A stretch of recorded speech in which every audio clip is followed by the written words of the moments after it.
Oh, hell no. That's what I'm doing. I'm pausing. Go. Taking the hand off and Yeah. Okay. And the first read is inside, but it's the option right side. D'Angelo Williams, 10-5. Touchdown. Challenging. He can't stop that. 180. 180. Cam Newton threw 3 touchdowns and ran for 1 as the Panthers racked up 48 points, their highest total since 2002. I'm like, don't quit because the corner was out there. Newton's historic debut season set a new bar for rookies. He was the first ever rookie to throw for over 4,000 yards. He also ran for over 700, accounted for 35 touchdowns, while breaking several NFL records. Newton has the potential to be more than the poster child for a turnaround in Carolina. He could be the future face of the NFL. I want to be the symbol of success in this league. I think the person that has the peak of his game and that ceiling is going through the roof right now is Aaron Rodgers. I want to be the Aaron Rodgers of the game 5 years from now. Though the Cardinals were out of the playoff picture, Patrick Peterson was still chasing NFL history. Entering the final game, Peterson was just 1 touchdown shy of the single-season punt return record. Straight ahead of the 40, at the 45, at the 50. Peterson at the 40, cuts right to the 30, and he's tripped up by the kicker. Oh, boy. That's close to history. Though Peterson fell just short of his 5th touchdown return, his 699 punt return yards was a new NFL rookie record, and the second most for any player in league history. As a result of his exceptional year on special teams, Patrick Peterson was awarded a spot in the Pro Bowl.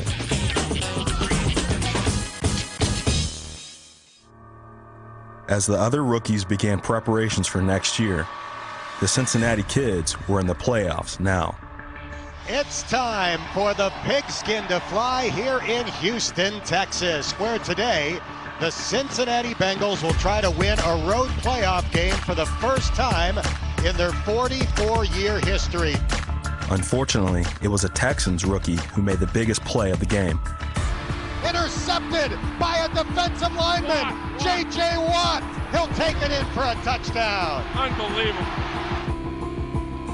The Bengals' postseason ended early, but with the best rookie passing combo the league has ever seen, things are looking good in Cincinnati. This team has a big future ahead of us. With me and Andy, as rookies coming in here making the playoffs our first year, we still have a lot of growing to do. We're just scratching the surface right now. I'm never satisfied till I'm like the best.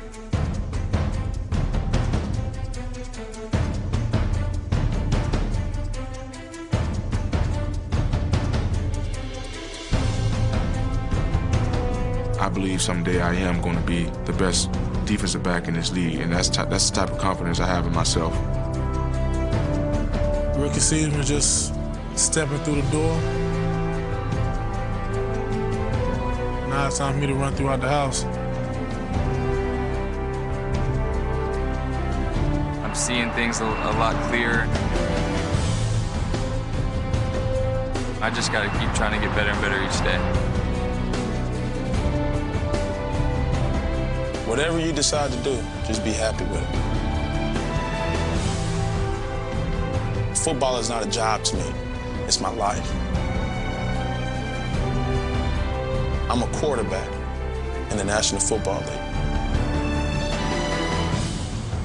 And I'm getting paid to do it. What?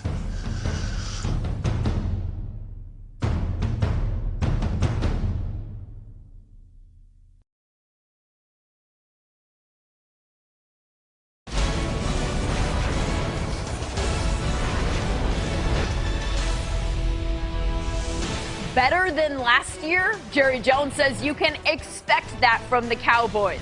Does MJD agree?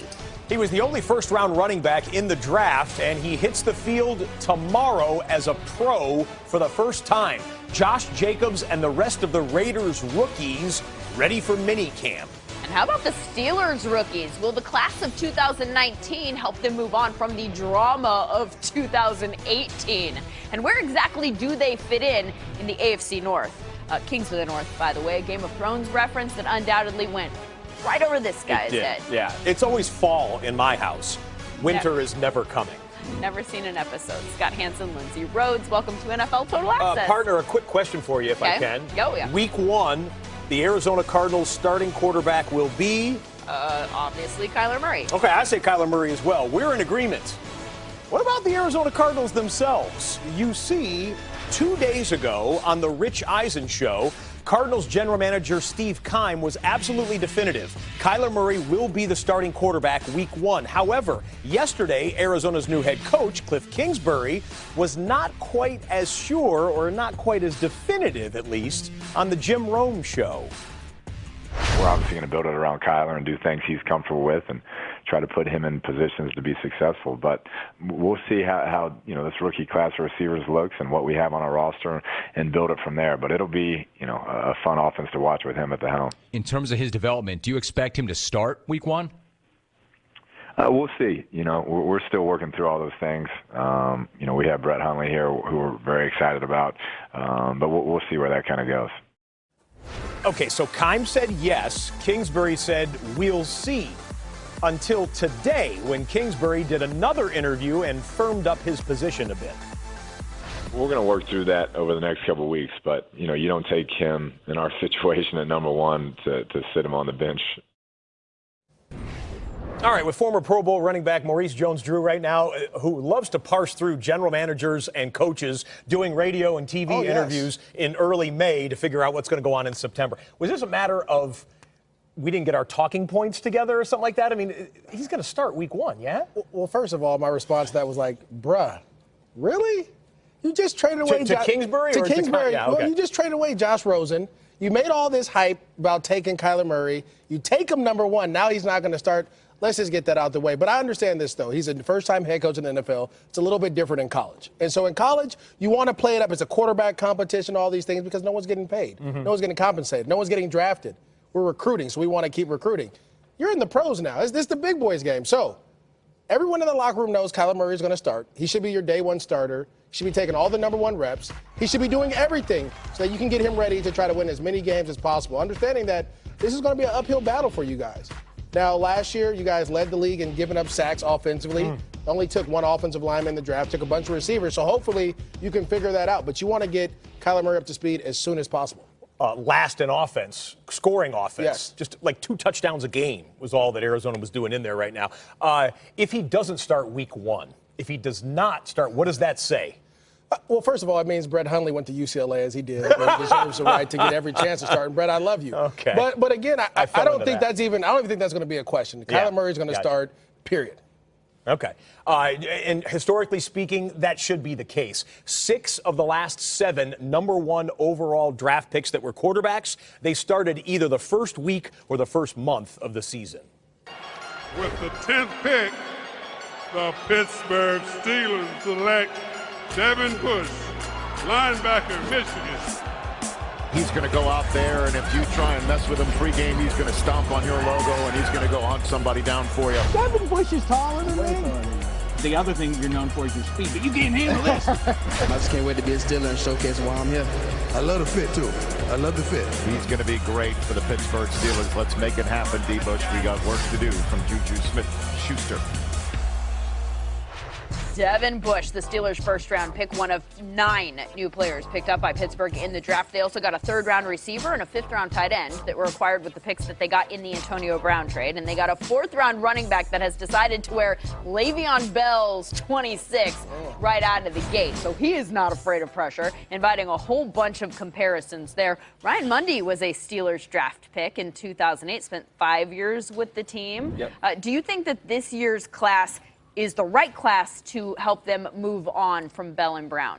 Yeah, but before we dive into that, I just have to keep in the Game of Thrones theme that we're going on. Mike Tomlin said there was a cleansing. And to me, that feels like something that, the camera zoomed in on him, and it felt very much so like the winter is coming type moment. And for this draft, they definitely made the appropriate moves to get the right guys into place. But obviously, replacing a guy like Bell and Brown, who cumulatively have around like 16,000 yards over the last 8 years or so, that's going to be tough to replace. But they did do a good job in getting some replacements. But more importantly, a guy like Devin Bush, who could come off of the bus and really set the tempo and get back to old Steeler football. I think that was what was most important. Yeah, because if the defense is better, that takes a lot of pressure off the offense. That might be the way to fix things there. Well, Ryan was there when they won the Super Bowl in 2008, and they had the #1 defense. And so when you don't have an explosive offense like you've had the last couple of years, you want to have that great defense, right? Absolutely. You want to have a guy that can run around. And I really believe that Devin White wouldn't have been the best fit for Pittsburgh. I think Devin Bush is the guy. He plays the right way. He plays with that tenacity,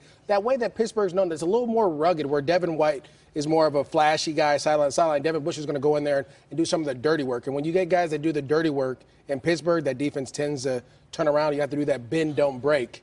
Now you're more of an aggressive defense getting turnovers. Cleveland made a lot of flashy moves this offseason. Baltimore also thought to be up there in the division. Have the Pittsburgh Steelers done enough to keep up with them? I think they have, but, talking about the division as a whole, everybody's talking about the Browns right now and the offseason acquisitions, and they've done a great job acquiring talent, but that talent needs to take the next step forward and prove that they are leaders of men to really get that organization over the hump. For a long time, Cleveland has been like the perennial loser and the punching bag of the NFL, but now they have everybody's attention through the offseason moves that they've made with guys like Odell Beckham and some of the draft choices that they've brought in. So now there's a real opportunity for those guys to come out and be leaders and let everybody know that they are for real. So are you not convinced that they are? No, I'm not. I'm a guy that you have to show me. Like, prove to me that you are the team that everybody thinks you are. Particularly in the NFL, you get paid, and your reputation is based on performance. There are no championships won on paper, and right now, I'm not calling them paper champs. I'm just saying they look very good on paper. But time will tell when we start the regular season in September. Yeah, I have a lot of teams. I root for the Rams. I root for the Jaguars, the Raiders. A newly Dolphins fan. I'm a Dolphins fan now. I love Josh Rosen. I love the move they made. But you got to put the Browns in there. I think the Browns are going to be phenomenal. I feel like, I wasn't a big fan of Baker Mayfield last year, but what he's been able to do to help that team go, I think they made some great moves defensively in the draft and in free agency. And then anytime you added Odell Beckham Jr. Is it because I've been out of the game for so long? I'm a fan. I feel like the Browns, I've already been on record and tape saying that the Browns are going to go 11-5 and win the AFC North and host a playoff game in Cleveland, and I may be there. Wow, 11-5 and host a playoff Super Bowl or bust. Let's okay, go. so you're in. You need a little bit more convincing. What about the draft? How do we feel about what the Browns did in the draft? We're going to check out some draft grades presented by Lexus for the entire AFC North, and they're right there in the middle of the pack, getting a B. Ravens with B+, Steelers with a B-. And hey, look who's at the top of the chart right there. The one team that we didn't even mention as being in the mix for this division next season, and that is the Bengals with an A-. Who did these draft grades? Tyreek Hill is denying child abuse allegations made against him. Hill is doing this through a letter sent by his attorney to the NFL. Hill is currently banned from football activities while he is under investigation for allegedly abusing his 3-year-old son. Tom Pelissero has gone over this attorney's letter. He joins us live now. Tom, there are many sides to this. What are the facts not in dispute? Well, Scott, let's start with the status of the investigations. Johnson County District Attorney Stephen Howe initially announced no charges against Tyreek Hill or his fiancee, Crystal Espinal. Chiefs coach Andy Reid said last week that the criminal case had been reopened, but the DA has not confirmed that. Howe wrote in an email to me today his office has no further comment at this time. I also spoke to a spokesman for the Kansas Department for Children and Families who said their investigation is ongoing, but that's about the welfare of this 3-year-old child. It is separate from the criminal investigation. Now, this letter from Hill's attorney is the first time we have heard Hill's version of events since the emergence of an audio recording made by Espinal who accuses Hill of a variety of different disturbing things. The letter contradicts one of those, with Hill claiming that he has never punched his child in the chest. Also claims he has text messages from Espinal in which she admits that she has injured the child in the past. The NFL did receive the letter today. They had no comment. That is normal because their investigation is also ongoing. Hill remains away from the Chiefs, who have barred him indefinitely from all team activities, Scott. Okay, Tom, as for a different part of that audio tape that many people, certainly many in our audience, found disturbing, the part where Tyreek tells his fiancée that she should be terrified of him, did the letter today address that? The letter does mention that comment specifically, refers to it as inexcusable. The attorney, Trey Petlon, writes that Hill would not ask him to defend him against that, but it also says that comment is inconsistent with Tyreek's conversations with Miss Espinal over the past several months, Scott. Tom Pelissero with the latest on the Tyreek Hill investigation. Thank you, Tom.